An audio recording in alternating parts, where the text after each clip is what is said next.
Bonjour à tous et bonjour à toutes, chers amis. Bienvenue sur ma chaîne. Je suis ravie de vous retrouver aujourd'hui pour le taroscope de l'année 2025. On va aller voir ensemble les énergies qui vous accompagnent pour chacun d'entre vous. Je vais vous expliquer tout ça dans quelques instants. Avant de démarrer, je voulais vous présenter tous mes vœux de bonheur, de santé et de prospérité. Voilà, tout simplement, et c'est déjà beaucoup. Tous mes remerciements également pour votre présence à mes côtés sur l'année 2024 et j'espère vous retrouver tout aussi nombreux, ou peut-être même plus nombreux, on verra, sur l'année 2025. Alors, pour ce tirage, je vais utiliser les 22 arcanes majeures de l'ancestral Passe Tarot que voici. Voilà, pour voir un petit peu la vibration de l'année, avec quel arcane vous vibrez cette année, les amis. Nous prendrons un message des ancêtres avec cet oracle qui est très joli. Voilà. Ça s'appelle donc, je ne sais plus si je vous l'ai dit, l'oracle de l'esprit des ancêtres. Et puis pour la roue astrologique, parce que je vais vous proposer une roue astrologique qui va aller explorer différentes situations, différentes étapes, différents domaines de vie. Pour cette année, eh bien je vais utiliser mon coup de cœur de l'année, c'est l'Alter Tarot qui est absolument magnifique. Voilà, qui est un tarot qui mélange cartomancie traditionnelle et tarot divinatoire. Voilà, c'est un magnifique outil. J'adore, donc je l'ai déjà utilisé pour des guidances mensuelles, mais bon, peut-être que pour certains d'entre vous, vous le découvrirez. Donc voilà pour l'intro, les amis. N'hésitez pas à aller voir la lecture de votre signe solaire, ascendant, lunaire, pour vous compiler un petit peu les infos. Vous pourriez avoir des répétitions, peut-être dans certaines maisons, donc ça peut être intéressant. Vous pourrez revenir bien sûr sur cette lecture au cours de l'année, pour voir un petit peu comment ça se passe pour vous. Ça peut vous permettre d'anticiper certaines choses. N'oubliez pas de commenter, de liker et de vous abonner si ça n'est pas encore fait. Et on y va tout de suite pour votre lecture.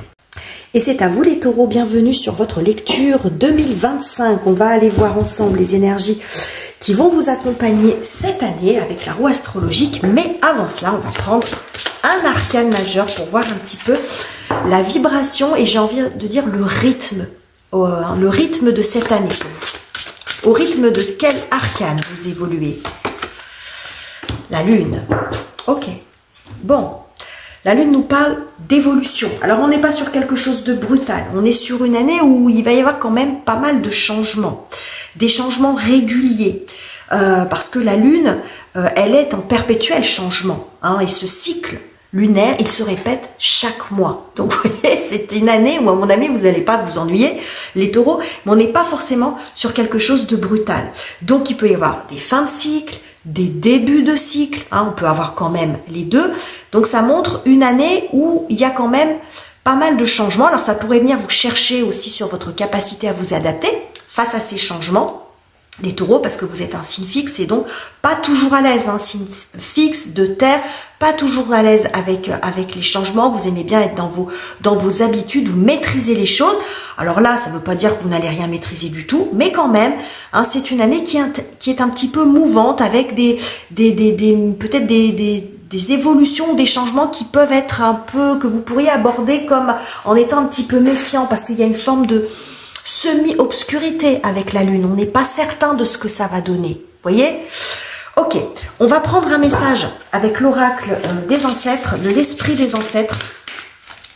Donc l'esprit des ancêtres qui peut être incarné par l'esprit auquel vous vous adressez quand vous faites vos demandes, vos prières, etc.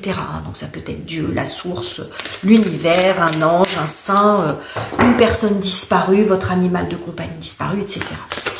Alors, qu'avons-nous? Allez, on va prendre celle-ci. Oh, intéressant d'avoir ça. C'est intéressant d'avoir ça parce qu'on a deux fois cette notion de cercle. Ici, ce qui est représenté sur cette carte, c'est la roue de la médecine. Alors, les mots-clés qui sont indiqués, trouver son équilibre, orientation, croissance, étape de vie. Donc, on est quand même raccord, les amis. Le message ici pour vous, c'est trouver l'équilibre en soi pour arriver pour bien vivre ou mieux vivre un monde, des situations qui sont en constant évolution, qui sont en constant changement, où il y a un espèce de mouvement. Je vois un espèce, vous voyez, de flot, de vague. Vous voyez, c'est ce mouvement perpétuel qui peut donner qui peut bercer, comme parfois donner un peu le mal de mer, oui. Vous voyez ce que je veux dire? Donc, ici, on vous invite à bien travailler sur vous et à ne négliger aucune part de ce qui compose votre être. C'est-à-dire, autant votre âme, votre esprit, c'est-à-dire sur le plan intellectuel et psychologique, vos émotions et votre corps. Tout est important et tout est à part égale. C'est ce qui est représenté ici. Donc ça peut être une invitation quand même à prendre soin de vous parce que l'énergie de la lune étant changeante et mouvante émotionnellement, ça peut aussi montrer qu'il y aura peut-être un peu des hauts et des bas ou que c'est pas toujours facile à gérer. Donc pour gérer peut-être un peu mieux ce sentiment d'insécurité que vous pourriez avoir face à ces modifications ou ces mouvements, c'est en vous qu'il faut le trouver. C'est en vous que vous trouverez cette sécurité. Parce qu'en dehors, tout est changement et tout est mouvement. Vous voyez, j'ai ça aussi. On parle aussi beaucoup de cycles. Alors là, on nous parle d'orientation, ce qui signifie qu'il pourrait y avoir des changements de voie, des changements de lieu de vie, un changement de voie d'études, de travail, etc. Hein, l'orientation, nord, sud, est, ouest, c'est ce qui est représenté également ici. La croissance, moi je vous ai parlé d'évolution, hein, parce que c'est aussi les cycles de la vie, hein, l'enfance, l'adolescence, l'âge adulte, la maturité, et les étapes de vie également, avec la saisonnalité. Vous voyez ce que je veux dire? Donc, c'est être solide, suffisamment ancré, hein, parce qu'on a quand même toutes ces petites graines, hein, ici, ça fait très terre, je trouve, être bien ancré, bien solide en soi, pour bien vivre, mieux vivre, ne pas perdre pied face aux changements qui s'annoncent cette année, les taureaux. Et encore une fois, ça ne veut pas dire que ce seront des mauvais changements, hein, mais quand ça change, même si c'est pour le mieux, ça nécessite de s'adapter, donc ça peut venir vous chercher là-dessus, les amis. On va prendre le tarot, l'alter tarot pour faire notre roue astrologique, les amis. Donc je vais bien mélanger les cartes et puis je vais toutes les étaler et les retourner parce que j'ai besoin d'avoir le tableau complet. Vous verrez, c'est très intéressant. Allez, on mélange bien l'alter tarot. Je vais procéder à l'étalement et on se retrouve tout de suite après.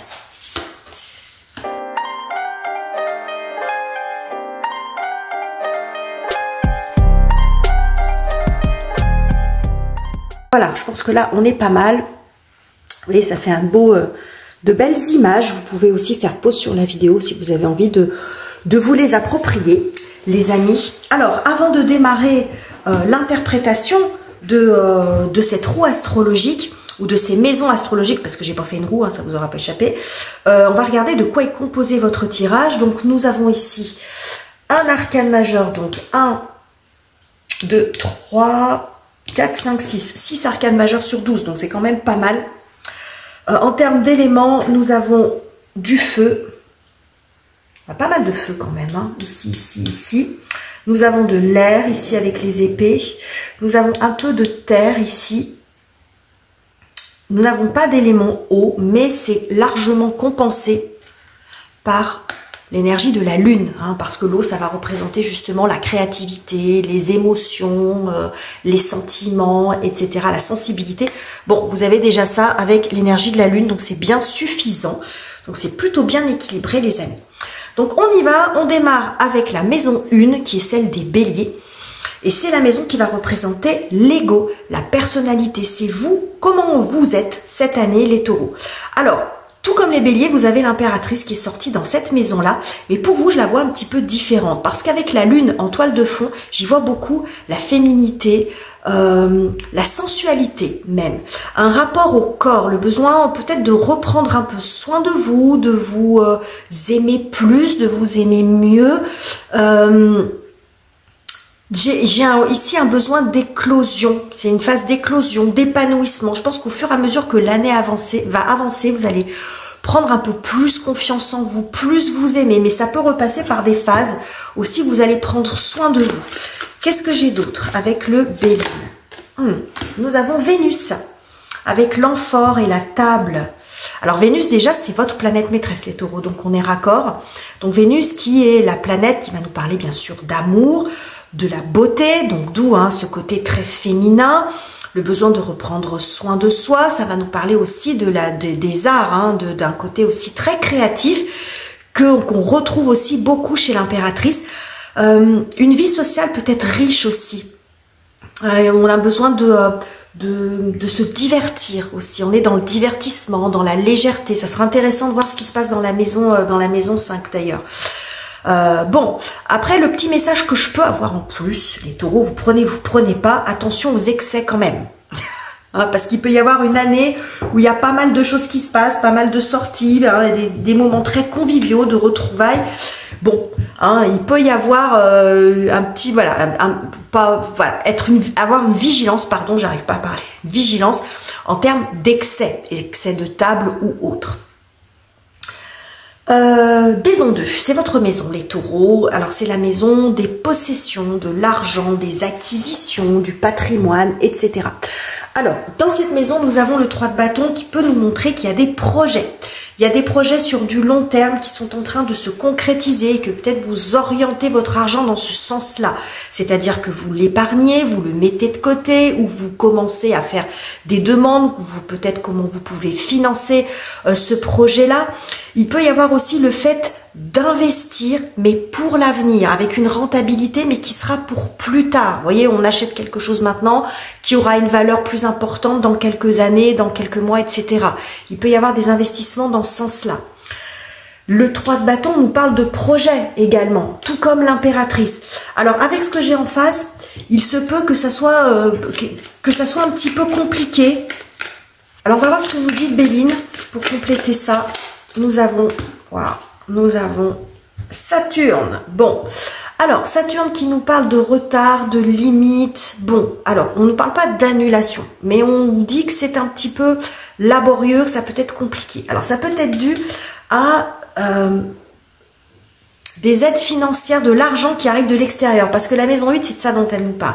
C'est l'argent qui arrive de l'extérieur. Donc, il peut y avoir des difficultés de ce côté-là. Moi, j'ai l'impression que c'est pas forcément votre projet, si c'est là-dedans que vous reconnaissez, qui n'est pas faisable. J'ai l'impression que c'est plus le contexte. Il y a des choses à l'extérieur. Vous faites le nécessaire, faites le job, mais c'est à l'extérieur que ça coince.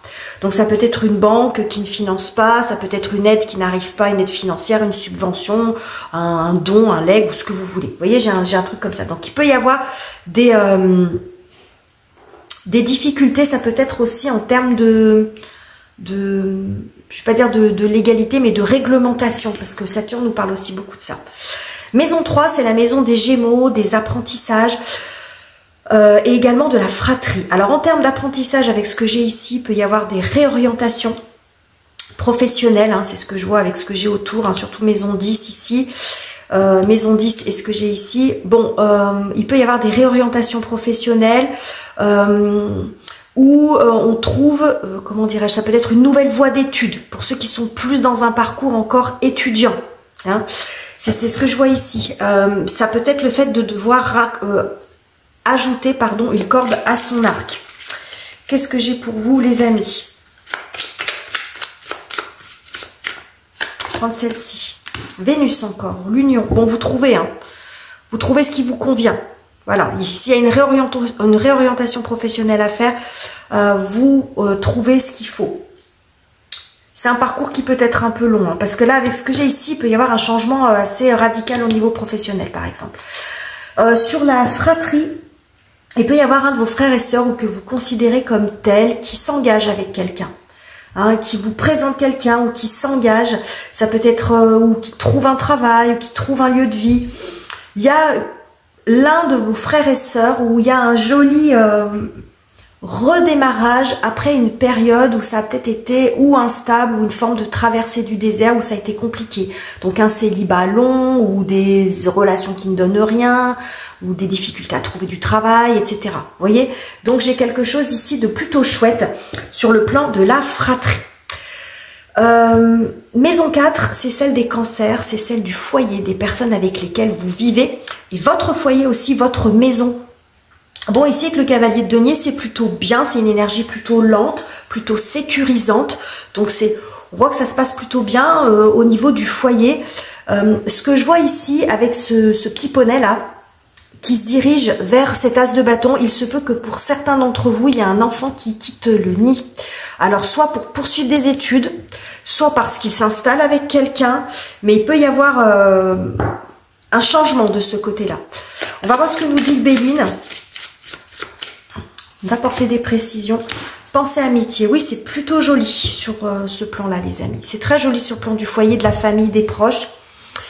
Ce que j'y vois quand même, avec ce que j'ai ici et ici, j'y vois une forme d'unité. Alors, il se peut que vous vous retrouviez beaucoup, qu'il y ait beaucoup de, ou plus que d'habitude, de fêtes familiales, de réunions familiales, parce qu'il y a des mariages, parce qu'il y a des anniversaires, parce que, vous voyez, bon, c'est ce que je vois ici, et ça fait partie aussi de ce que vous aimez faire, de ce qui va vous faire du bien cette année. Les divertissements en groupe, hein, on part ensemble en vacances, en week-end, etc. Bref. Mais ce que j'ai ici aussi, je vois une famille qui se serre les coudes, parce que j'ai quand même la famille, la fratrie, je vois une famille qui se serre les coudes, qui peut avoir aussi besoin d'être plus ensemble, de faire bloc. Alors par rapport à un événement inattendu, donc on fait bloc, on se retrouve, on est solidaire, mais ça peut être aussi parce qu'il y a un des membres de la famille, dont vous éventuellement, mais je vois plus quelqu'un d'autre que vous, donc un autre membre de la famille, pardon, qui en a besoin. Qui a besoin d'être entouré, qui a besoin de se sentir entouré, soutenu, etc. Là, je vois une union familiale autour de ce type de situation. Maison 5, alors c'est la maison des loisirs, des vacances, des plaisirs, de l'expression de la créativité, des enfants, de la légèreté. Voilà, tout ce qui vient faire du bien, agrémenter notre vie. Bon, alors vous êtes à fond là-dedans, les amis. Donc ce que j'ai ici quand même avec le chariot, c'est que il y a un besoin quand même de bouger. On va voir ce que nous dit le Béline, ouais. Campagne, santé, donc c'est un besoin de s'évader régulièrement. Partir une journée, partir un week-end, vous allez être très axé là-dessus. C'est un besoin de se ressourcer. On n'est pas forcément dans les festivités, même si ça n'empêche pas hein, que vous pourrez avoir envie faire la fête, les amis. Mais c'est plus dans le fait d'un besoin régulier de se ressourcer, de récupérer. Et que peut-être que pour certains d'entre vous, il y a besoin de partir de chez vous pour pouvoir le faire. Que si vous êtes chez vous, vous n'arrivez pas à vous reposer parce qu'il y aura toujours quelque chose à faire. Parce qu'il y a une famille présente, parce qu'il y a des enfants, parce que vous êtes dans votre ménage, dans vos habitudes, etc. Donc il y a besoin quand même de s'extraire. Ce que j'ai aussi également, les amis, avec ce chariot, c'est que pour certains, il y a des taureaux qui vont quand même être obligés ou ressentir le besoin de se bouger physiquement. Hein. Peut-être pour compenser, hein, je vous ai dit ici, il peut y avoir des excès. Donc là, on a quand même la campagne, la santé, hein, donc le fait avec cet arbre, on nous parle de vitalité, hein, donc il y a quand même beaucoup de vitalité, mais il y a aussi du coup le besoin de se dépenser. Hein, donc ça peut être des activités ça peut être du cardio, mais vous voyez, mais qui vont vous faire bouger. Il y a besoin de bouger, de ce mouvement, peut-être pour compenser justement tous ces moments conviviaux que vous aimez tant. Bon, il y a besoin de compenser autrement, peut-être aussi parce que vous avez un travail sédentaire, enfin, quelle qu'en soit la raison, il pourrait y avoir des activités un petit peu plus sportives pour vous cette année. Maison 6, c'est celle des Vierges, c'est la maison du quotidien. Donc la routine à la maison, la routine au boulot, donc l'organisation du travail, ça peut nous parler de santé, on va dire plutôt de bien-être. Donc avec l'étoile, on est sur une énergie plutôt douce, ça nous parle d'amélioration de situation. Oh mince, oh purée, on a l'accident derrière. Attendez, on va remettre une autre parce que pas vous laisser repartir avec ça. On va éclaircir, ouais, bon, ça va. Ok, on a Mars, on a le Soleil. Alors, sur le plan de la santé, ça peut nous montrer qu'il peut y avoir, parce qu'avec l'étoile, on n'est pas non plus sur... on n'est pas sur des graves problèmes de santé. De toute façon, j'annoncerai jamais de graves problèmes de santé avec les cartes. Mais il peut y avoir une forme de rechute. Voilà. Peut-être que pour certains, il peut y avoir des moments où vous allez mieux et des moments, vous voyez, il y a une forme de peut-être d'irrégularité sur le plan de la forme. Voilà. Hein, ça peut être un petit peu irrégulier. Il peut y avoir un événement aussi qui peut vous obliger à rester à la maison. Donc sur le plan du bien-être, faites attention à vous, les amis. Ce que je vois ici, plus sur le plan du travail, de l'organisation, je vois un événement, cette tour, elle m'apparaît pas forcément négative. Alors, c'est possible qu'elle le soit, mais on a tout de suite derrière le soleil. Donc même si c'est quelque chose qui vient vous perturber, il y a tout de suite le soleil qui arrive derrière et qui vous permet de rebondir, de repartir. Il y a un événement ici qui vient changer votre organisation dans votre quotidien ou dans votre travail. Donc avec la nativité, clairement, et avec l'impératrice et la lune, pour certains, c'est l'arrivée d'un enfant. Il peut y avoir l'arrivée d'un enfant ou d'un petit enfant dans votre vie.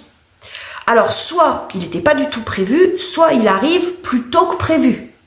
Voilà, vous n'attendiez pas tout de suite. Et du coup, ça nécessite de changer toute votre organisation que vous aviez mis en place dans votre travail, donc en termes de temps de travail, en termes de mobilité, etc. Hein, donc il peut y avoir de ça. C'est peut-être ça aussi qui peut vous obliger à rester à la maison, si c'est pour vous, mesdames, hein, avec une grossesse qui nécessite donc de rester un petit peu plus au calme, ça peut être ça aussi. Ok les amis.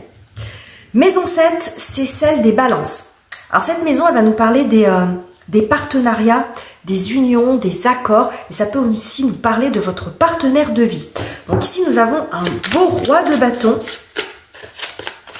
Nous avons l'infortune. Alors, faut pas prendre, attention avec le Béline, les amis, faut pas prendre les mots tels que, parce qu'autrement, on a vite fait de se faire peur. Hein. Mais ici, on a Saturne, et on l'avait déjà ici. Saturne. Il peut y avoir des ambitions contrariées. Alors, ici, sur le plan des partenariats, si on n'est plus sur des partenariats, des accords, des contrats, il peut y avoir des contrats sur lesquels qui finalement ne vont pas se faire. Bon, je vous en avais parlé un petit peu ici. Hein. On voit ici que c'est un petit peu tendu. Bon, il peut y avoir des délais. C'est pas le moment où peut-être que même vous pourriez renoncer. Parce qu'on voit quand même cette femme qui part dans l'autre sens. Donc c'est possible que ce soit vous aussi qui finalement renonciez parce que, bon, vous le sentez pas ou que vous sentez que ça va être trop compliqué, que c'est peut-être pas le moment. Je vais en mettre une autre, les amis. Oh purée, on a encore Saturne. Hein. Saturne est dans la place, les amis. Hein. Bon, Saturne qui nous parle de limite, de ralentissement. Et là, on a la carte de la stérilité. Donc, ça peut être parce que, vous sentez que ça ne va rien donner. J'ai un truc comme ça. J'ai l'impression que vous pourriez vous renoncer à quelque chose. Certes, les événements, les circonstances ne sont pas favorables, mais je pense que vous pourriez faire machine arrière sur quelque chose. Par rapport à votre partenaire de vie, j'ai deux choses. Ça peut être lui qui a peut-être un poste qui lui passe sous le nez, hein, pour lequel il était bien placé, et puis ça lui passe sous le nez. Alors, il se peut qu'il renonce, si vous vous retrouvez dans ce cas de figure-là, d'un enfant qui arrive, c'est possible que ce soit lui ou elle qui renonce. Parce que justement, il y a cet événement à gérer, il y a un bébé qui arrive, c'est pas le moment d'aller se retrouver avec moult responsabilités, ça sera reporté. Mais ça peut être aussi pour ceux qui n'attendent pas forcément un enfant, ben, quelque chose, vous voyez, c'est un poste qui était convoité et ça ne se fait pas. Sur un plan un petit peu plus personnel, un peu plus amoureux, il se peut que il y a une phase. Alors vous prenez uniquement si vous vous reconnaissez là-dedans, les amis. Hein, si ça va très bien avec votre partenaire de vie, vous ne prenez pas la tête avec ça. Hein. Mais il se peut que pour certains, on aille vers une fin de relation. Voilà, on aille vers une fin de relation, vous avez beau faire, il y a eu, de ce que je vois ici, il y a eu des efforts de fait, mais que c'est une situation, vous voyez, je vous ai parlé de cycle, il peut y avoir une fin de relation ici avec le partenaire. C'est-à-dire qu'on a été au bout de ce qu'on pouvait. Vous voyez, stérilité, on n'est pas dans la dispute, on n'est pas dans l'énergie de Mars ici, hein, où on est plus dans la colère, c'est une forme d'acceptation que, bon, il n'y a peut-être plus grand-chose à tirer de cette relation. Vous prenez uniquement si ça vous parle, les amis, encore une fois. Maison 8.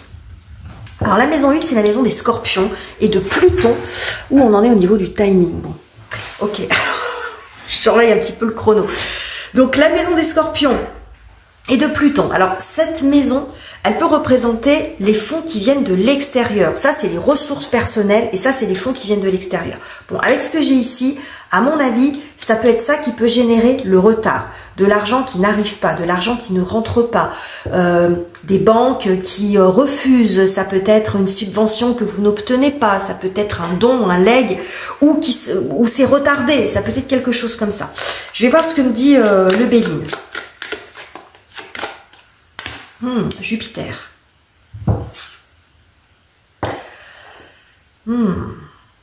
Alors, sur ce plan-là, les amis, avec ce que j'ai, ici je vois en fait ce 8 d'épée qui est entouré par un roi et une reine. J'ai l'impression que c'est pas forcément dû à votre projet à vous. Je pense qu'il y a des circonstances, mais qui viennent beaucoup plus haut. Alors, ça peut être à la tête de l'État. Mais ça peut être à la tête de votre région, de votre département, de votre banque. Vous voyez, il y a quelque chose qui change. Ça peut être en termes de réglementation. Et je vois ici ce 8 d'épée qui est pris en étau. Vous voyez, avec des personnes qui sont quand même assez puissantes, qui ont un rôle puissant. Alors, symboliquement, ce que ça veut dire, là, on a quand même Jupiter ici qui est représenté, hein, avec une couronne. Donc, c'est quelqu'un qui prend une décision, mais qui peut ne pas aller dans votre sens. Mais c'est pas forcément contre vous. C'est parce qu'il y a une réglementation qui change, des normes qui changent, des lois, d'une politique commerciale. Vous voyez, j'ai un truc comme ça. Et ce qui fait que ça va vous foutre en retard dans vos projets. Ou c'est peut-être vous aussi qui pouvez renoncer à vous engager parce que vous dites non, moi avec cette nouvelle réglementation, ces nouvelles normes, ces nouvelles conditions, je n'y vais pas. Ça peut être ça aussi. Sur un plan, alors la maison 8 montre aussi, c'est la maison de Pluton, et Pluton, c'est les grands changements, les grandes transformations. Donc c'est ce qui change profondément en vous. Alors, avec ce que j'ai ici, le 8 d'épée, ça va nous montrer, ça va nous parler de les fameuses croyances limitantes. C'est des limites, mais j'ai l'impression que vous pourriez prendre conscience qu'il y a des limites que vous avez, qui peuvent être attribuées à des peurs, un manque de confiance, j'y arriverai pas, je pourrai pas, etc. Mais qui vous ont été, infusées, je ne sais pas si on peut dire comme ça, dans votre esprit, qui ont infusé en vous, mais qui ne sont pas les vôtres. Vous voyez, je vois ces deux personnes autour de vous. Alors, c'est pas forcément dans l'optique de vous empoisonner l'existence, mais ça peut être vos parents, ça peut être votre partenaire de vie, peu importe. Mais quelqu'un dans votre entourage qui projette sur vous ses propres peurs. Mais c'est un espèce de travail de fond. Hein, peut-être que vous pourriez réaliser cette année, de dire avant, j'étais pas comme ça. Avant, j'avais pas peur de faire certaines choses. Pourquoi maintenant, je m'autorise plus à le faire? Pourquoi j'ai si peur de ne pas y arriver? Pourquoi j'ai si peu confiance en moi sur telle ou telle chose? Alors bien sûr, on a tous nos limites, nos peurs et nos freins.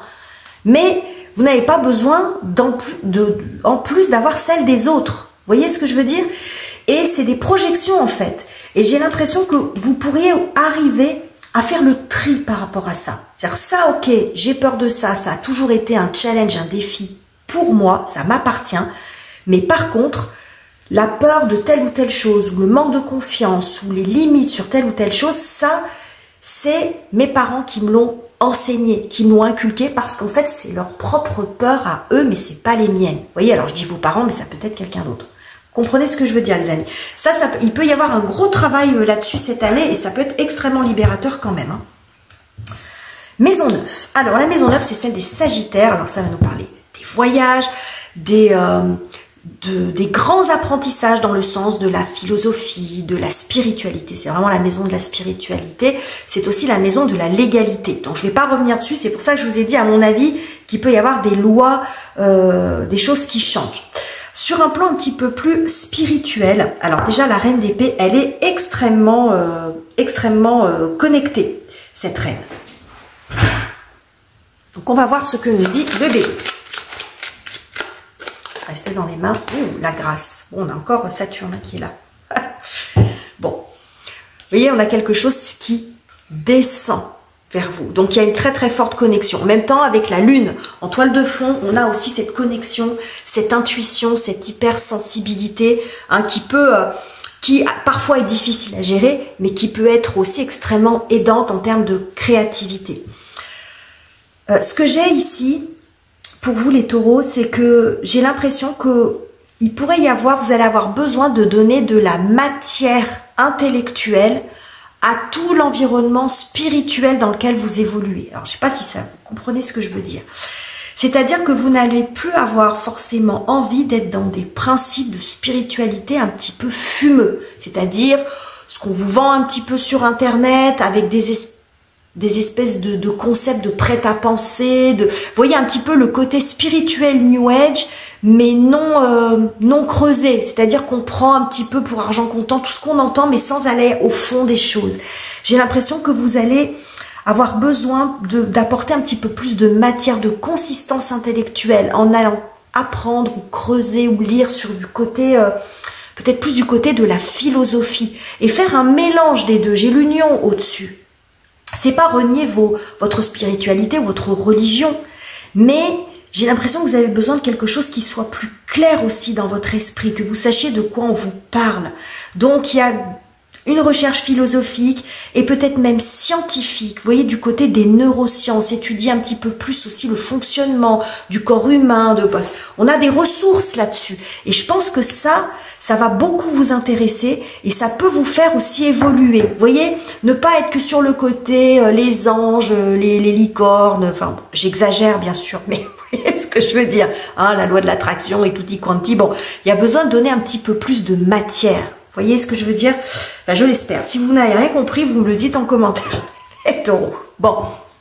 Maison 10, c'est celle des Capricornes. C'est la maison de la carrière, des ambitions, de l'ascension sociale. Alors, de ce côté-là, on a quand même le mat qui nous annonce un changement, on repart à zéro sur quelque chose. Alors, est-ce que c'est lié à ça? C'est possible, hein. Vous voyez ici, dans l'organisation du travail, hein, alors, il y a quand même Mars et on a quelque chose de sympa quand même derrière. Mais il y a un espèce de trou d'air, vous voyez, hein, on trébuche. Bon, ça peut être une bonne surprise. Le côté inattendu du mat, il peut aussi être ça. Ça peut être sur le moment une mauvaise surprise, mais vous retombez sur vos pieds. Donc le mat peut nous montrer peut-être que pour certains, il peut y avoir une fin de contrat. Mais tout de suite derrière, on a autre chose. On va voir ce que nous dit le bélier. Ou une réorientation, quelque chose. Oui, on a la destinée derrière. Vous avez la clé. Donc, que ce soit une bonne surprise ou une mauvaise surprise, derrière, il y a quelque chose d'autre. Parce qu'entre la nativité, derrière cette tour qui s'effondre, on a quand même l'étoile. Hein, l'étoile qui protège beaucoup. Hein. Donc, de toute façon, ça adoucit quand même beaucoup le tirage, beaucoup cet événement-là. Ici, on a la destinée, on a la clé. Donc, il y a quelque chose d'autre qui s'ouvre pour vous. Donc, même si vous perdez votre boulot ou que vous changez de service, que vous changez de travail, que vous arrêtez une activité quelle qu'elle soit, il y a autre chose pour vous, les amis. Donc, bon. Ok. On va continuer. On va aller sur la maison 11, qui est celle des Verseaux et d'Uranus. Donc, cette maison, elle va parler du cercle social. On n'est pas sur les très proches, on est sur les amitiés et sur le cercle social en général. La vie avec vous et les autres au sens global. Ça peut être aussi les grands ensembles, les associations, enfin là, le domaine associatif, vous voyez ce genre de choses. Ça peut nous parler aussi des nouvelles technologies, des réseaux, etc. Peut-être aussi de tout ce qui est un petit peu original, non conventionnel, etc. Nous avons le monde. Alors déjà, par rapport au cercle social, le monde, ça peut montrer quand même un cercle social qui s'élargit. Hein, qui s'élargit, il y a des contacts. Alors, je ne sais pas s'il y aura des contacts avec le monde entier, mais il y aura des contacts avec des gens loin de vous. Voilà, celle-ci. Oh, on a le départ, la lune. Ouais, il y a peut-être des gens qui vont partir là. Il y a peut-être des gens qui vont partir dans votre environnement. Ça peut être l'enfant qui quitte le foyer et on garde un contact. Donc, il peut y avoir un intérêt aussi pour les nouvelles technologies si vous n'êtes pas trop à l'aise avec ça.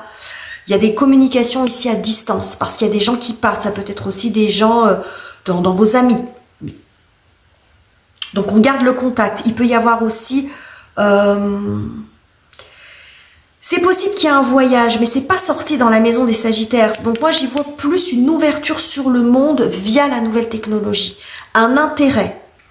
Alors, pour les nouvelles technologies en soi, mais vous servir des nouvelles technologies pour découvrir d'autres choses. Il peut y avoir aussi pour certains un projet humanitaire, si vous êtes là-dedans. Hein. Le souhait de vous engager dans une aide humanitaire, quelle que soit la forme qu'elle prenne. En revanche, j'ai quand même une alerte là-dessus. Attention à Parce qu'avec la lune, qui sort quand même 2 fois, il peut y avoir aussi une difficulté à faire la distinction entre l'illusion et la réalité. Vous voyez, c'est pas une lumière très claire, celle de la lune. Donc attention à ce que vous pourriez voir aussi sur les écrans. Vous voyez ce que je veux dire? Clarifiez les choses. Assurez-vous que vous avez la bonne information. On peut avoir ça aussi, hein, ce que je vous ai dit là. Hein, c'est parce que vous pourriez vous tromper ou être trompé. Bon, j'ai pas ça qui ressort, mais j'ai une forme de vigilance, de ne pas vous faire avoir ou de ne pas d'avoir une vision qui soit pas celle de la réalité, parce qu'on vous montre quelque chose, mais c'est par écran interposé. Donc on vous dit de faire attention à ça. Hein, faire attention à ce qu'on va vous montrer, quel que ce soit dans le cadre d'un projet humanitaire si c'est ça, mais aussi dans vos discussions avec les autres. Voilà, dans vos discussions à distance. C'est un petit peu ce que j'ai ici, les amis. Ok, on va terminer le tirage avec la maison 12. Donc la maison 12, c'est celle des poissons. Alors moi, cette maison, parce que toutes les maisons ont beaucoup d'aspects que je ne peux pas tous les prendre en compte. La maison 12, moi je vais l'associer à la maison de l'épreuve. Mais de l'épreuve qui fait grandir. À quelle difficulté vous faites face cette année, les taureaux, mais qui va également vous enseigner quelque chose sur vous-même. C'est un petit peu le bilan par rapport à l'année qui se passe. Le bilan de fin d'année. Bon, nous avons ici la tempérance.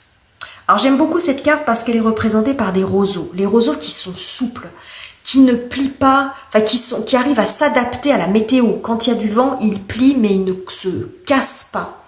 Et je vous ai dit, vous allez avoir une année où il va y avoir des évolutions, des changements. On n'est pas sur des grandes cassures, mis à part peut-être quelque chose d'un petit peu plus radical sur le plan professionnel. Mais on a plus des revirements de situation. Je peux et finalement je peux pas, donc il faut que je fasse autrement, vous voyez. Bon, il y a des changements, beaucoup de changements aussi sur le quotidien. Donc, ça vient jouer quand même sur votre capacité à vous adapter. Et c'est ce que vous enseigne la tempérance.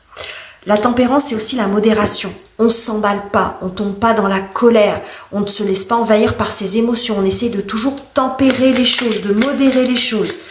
Que nous dit le Béline? L'eau. On a encore la lune ici. Hein. Ok. L'eau, c'est, vous voyez ce petit bateau, il sombre pas. On voit que les vagues, on voit que c'est quand même mouvementé. Alors ça peut être à l'intérieur de soi, hein, c'est les émotions, mais on ne se laisse pas envahir. Vous voyez, c'est ce qu'on a aussi avec la tempérance. On suit le flot des événements. Ça ne veut pas dire qu'on ne fait rien, on tient le cap, on tient la barre, on fait preuve de souplesse, d'agilité et d'adaptation, d'esprit d'adaptation par rapport au changement. Et je pense que ça va être un grand enseignement pour vous, les taureaux. Comme on dit souvent, vous avez du mal avec le changement, et bien peut-être que cette année, vous allez prouver que vous êtes en capacité de bien les gérer, de bien les vivre. Et que peut-être que tous les changements qui arrivent, ou les évolutions qui vont arriver dans votre vie, cette année, ne sont pas forcément le présage de quelque chose de mauvais. Et ça aussi, ça peut faire partie des croyances sur lesquelles vous allez travailler. Le changement n'est pas forcément annonciateur de mauvais changements. Qu'il y a des évolutions. Si vous parlez d'évolution, ça fait déjà moins peur que ça semble un peu plus positif que quand on nous parle de changement. Hein, parfois les changements, on se dit voilà, mais ça change dans quel sens exactement? Bon, il y a des évolutions. Je pense que vous allez beaucoup travailler là-dessus et vous allez vous rendre compte que vous êtes beaucoup plus souple d'esprit, agile, que vous avez beaucoup plus de ressources de ce côté-là que vous ne le pensiez. Donc voilà votre tirage pour l'année 2025, les taureaux. J'espère qu'il vous aura plu, j'ai trouvé extrêmement intéressant. N'hésitez pas à commenter, à liker et à vous abonner si ça n'est pas encore fait. Je vous quitte ici, je vous embrasse chaleureusement les amis et on se retrouve très bientôt pour de nouveaux tirages.